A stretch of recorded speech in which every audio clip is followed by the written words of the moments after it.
Hey guys, welcome back to my channel. My name is Gloria and thank you so much for clicking on today's video.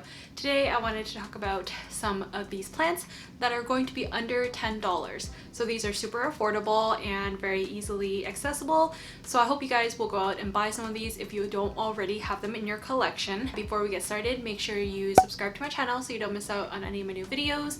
And yeah, let's just jump right into today's video.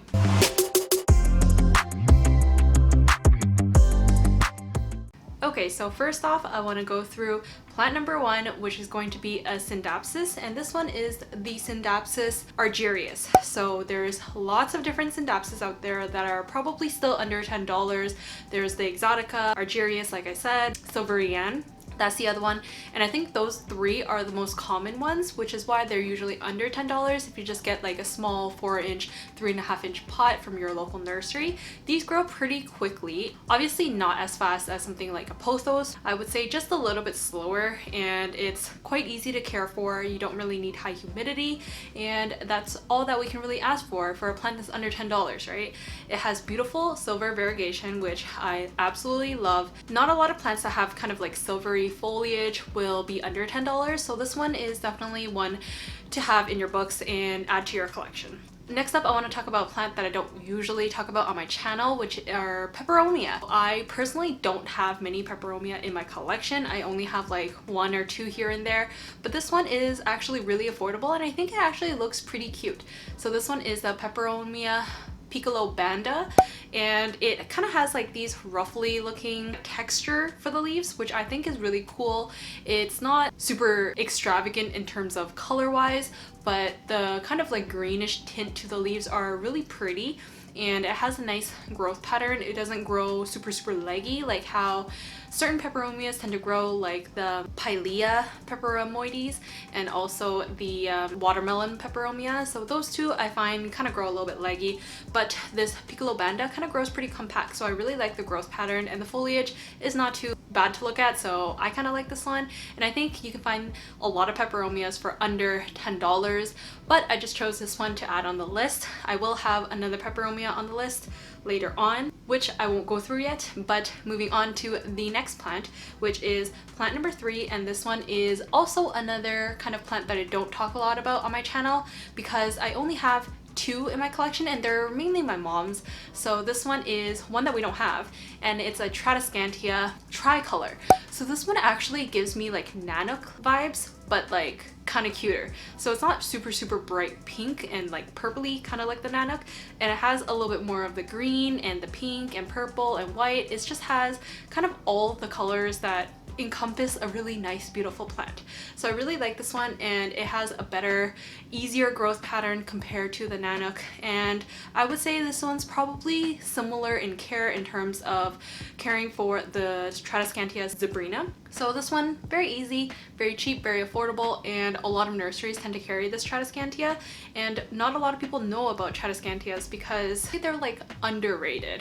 A lot of people should add these to their collection because they're easy. They can even be outside in the summer, and just a very good, easy plant. Of course, for the next one, I have to touch on one of these, which are the neon pothos. I was deciding between all the different pothos that are in the market right now, and I really just want to pick the neon one because I've never had a neon one. I've had the marble queen, I've had the golden, I've had like cebu blue, I've had a bunch of different pothos, but the neon one I just never got a chance to get. I guess I just never had the right opportunity, right price, right place, whatever, but I don't have a neon pothos in my collection. I think the neon pothos looks so much better than the lemon lime philodendron. Maybe because I'm just like such a sucker for like pothos. I like kind of that like midline ridge, if that's what it's called. It kind of has like the line down the middle, which is kind of a very easy point to differentiate the pothos versus a philodendron. The philodendron leaves are a lot more flat. I really like the neon pothos. Maybe one day I will add this to my collection. I think this would look really nice, kind of trailing down a shelf or just like climbing up the wall and like making a nice little border of a pothos, which is really cool, right? Okay, moving on to the next plant, I do want to talk about one of these heartleaf philodendrons, which is just the regular old green heartleaf philodendron. I think this one looks the best out of the three really common ones, which are the lemon lime, the regular heartleaf, and the Brazil. So those three are usually found for under $10 at your local nursery, but I really just like the basic green one. I don't know if I'm just not really into that type of like middle variegation for the Brazil, because I kind of feel the same way about the Rio and the silver stripe. I'm just not really into that look, but I like just like the plain old heartleaf philodendron. I personally have mine growing up a pole and it looks amazing. It kind of gives me like a tree vibe. It like kind of goes up like this and it's just wrapped around its moss pole, which is just secured into the soil, and that way the arrow roots can really cling on to the moss pole and it just does really well that way. So I really like the heartleaf philodendron. I'm sure you can buy this for like $3 at your local nursery, at big box stores, Home Depot, Canadian Tire, wherever you want to buy it, and it's just super affordable, grows really fast, and it's just the overall great plant.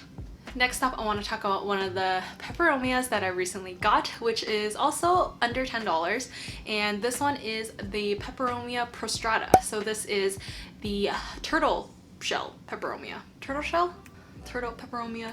I don't know. It just looks like a turtle shell. This peperomia kind of reminds me more of a succulent, so I give it the same care as I would for a string of hearts, string of pearls, that sort of thing, where it doesn't really need much water and it can handle pretty bright light, and I think this will really thrive under my grow lights.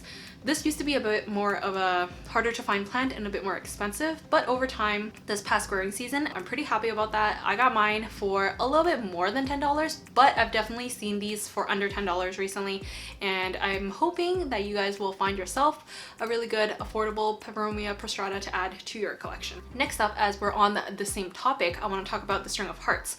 So I personally really like the regular string of hearts and also the variegated string of hearts, but obviously the variegated one, it's really hard to find for under $10. So I just wanted to add just the regular old string of hearts into this list for plants that are under $10. This definitely is a really fast growing plant as long as you give it enough light. It doesn't need humidity, which I find a lot of households really struggle with this in the winter, especially in Canada where it's freezing cold in the winter and super dry. The string of hearts will definitely not be affected by the lack of humidity, and at that price point you really can't ask for much. It can trail really nicely as long as you give it enough light. The leaves will grow pretty big, versus if you keep it kind of in like a darker corner and you don't give it enough light, the leaves tend to get really tiny as it grows and trails, and it's just not as cute. We're down to the last 3 plants on this list of plants that are under $10. Next up, I want to talk about this ficus. So out of all the ficus, I think this one would be the only one that would be under $10.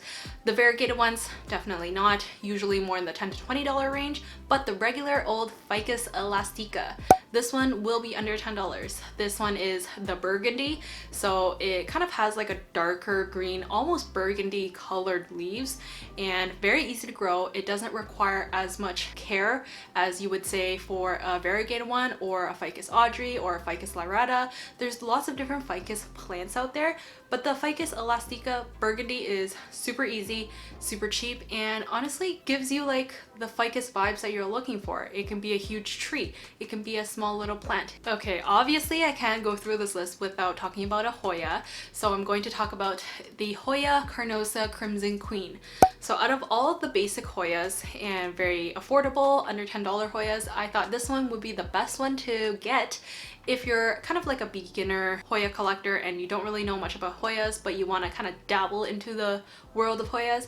The carnosa is definitely one that you should get.